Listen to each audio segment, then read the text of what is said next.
जनता जिंदाबाद। हमारी मांगे पूरी करो, हमारी मांगे पूरी करो। पलटू चाचा मुर्दाबाद, पलटू चाचा मुर्दाबाद, चाचा भतीजा मुर्दाबाद, चाचा भतीजा मुर्दाबाद। अमोद जी, आपसे जानना चाहेंगे कि राज्यव्यापी एक दिवसीय जो है विशाल धरना प्रदर्शन आप कर रहे हैं, इसका क्या कारण? ग्राम कचहरी और इसके निर्वाचित प्रतिनिधि जो आज हाशिए पर हैं, नित्य उनकी हत्याएं हो रही है, झूठे मुकदमे में फंसाए जा रहे हैं, तरह तरह से यातित किए जा रहे हैं और ग्राम कचहरी सुविधा विहीन है। हमारे ग्राम कचहरी प्रतिनिधि कर्मियों के साथ सरकार सौतेलापन व्यवहार कर रही है। इसके लिए हम लोकतांत्रिक पद्धति से संघर्ष कर रहे हैं। कुल मिलाकर के आप लोगों की क्या प्रमुख मांगे हैं जो आप सरकार से? हमारी मांग है सरकार से कि ग्राम कचहरी और इसके निर्वाचित प्रतिनिधि कर्मियों को सर्व सुविधा संपन्न बनाए। जैसे विधायक भी एक जनप्रतिनिधि है, हमारे पंच सरपंच भी एक जनप्रतिनिधि है। वेतन भत्ता पेंशन आप अपना बढ़ा लेते हो, उस समय कोई पार्टी में कोई विवाद नहीं होता है और हम लोगों को देने के समय खजाना नहीं है। तो मैं आज इस धरना के माध्यम से यह कहने आया हूँ कि मुझे जो 500 महीना आप देते हो अपमानजनक, ये भी आप ले लो, आपको कम पड़ रहा है। और आप अपने परिवार और बहू बेटी को देखो, हम लोग जैसे हैं जी लेंगे। न्याय के साथ विकास का वादा आप करते हो और न्याय को आप चूल्ही में लगाते हो। यह दुर्भाग्य का विषय है। जब तक हम लोगों को सर्व सुविधा संपन्न नहीं बनाया जाएगा तब तक यह संघर्ष जारी रहेगा। इस धरना वेतन को लेकर के क्या है, किस तरह कितना वेतन आप लोग को चाहिए? 500 महीना मिलता है हमको, कम से कम हमारे पंच को 5000 माहवार वेतन करे, 2500 पेंशन करे 2006 से अभी तक जो भी निर्वाचित हुए, और जो सिस्टम लागू विधायिका को है वही सिस्टम मेरे साथ लागू करे, अन्यथा हम भी अपमानजनक नहीं लेंगे।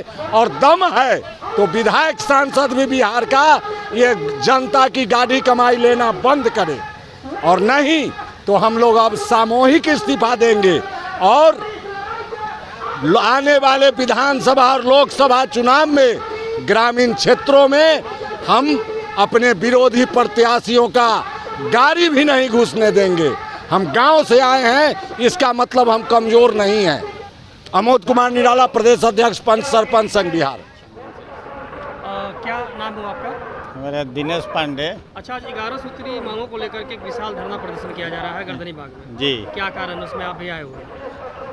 देखिए, बिहार प्रदेश पंच सरपंच संघ का मुख्य मांग यही है कि पंचायती राज का ग्राम कचहरी का गठन इसलिए हुआ, महात्मा गांधी का सपना था कि चूँकि जिला न्यायालय हाई कोर्ट में और सुप्रीम कोर्ट में लोगों का केस पेंडिंग रहता है, लाखों केस पेंडिंग है।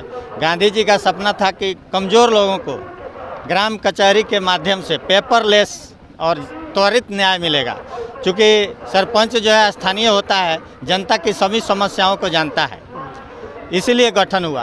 तो हम पंच सरपंच संघ कंधे से कंधा मिला करके और लोगों के सेवा में लगे रहते हैं। सुबह हम 5 बजे सोए रहते हैं, तब तक लोग आते हैं, सरपंच साहब कहाँ हैं, उठ जाते हैं। रात के 12 बजे तक लोगों की समस्या का निदान करते हैं, पंचायत करते हैं, कचहरी में बैठते हैं और समाधान निकालते हैं।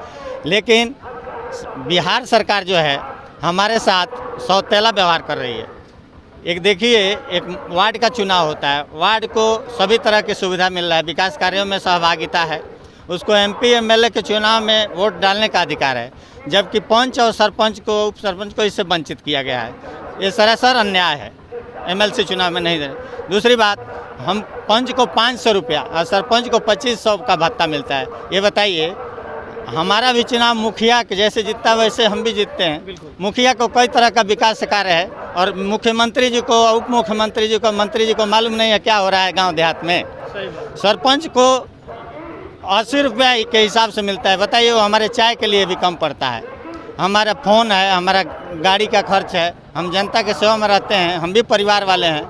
ये बताइए, मंत्री का तनख्वाह 2 लाख था, अभी तत्काल वो लोग बढ़ा करके 2,40,000 कर लिए, 35,000 कर लिए। ठीक है, कर लिए हैं।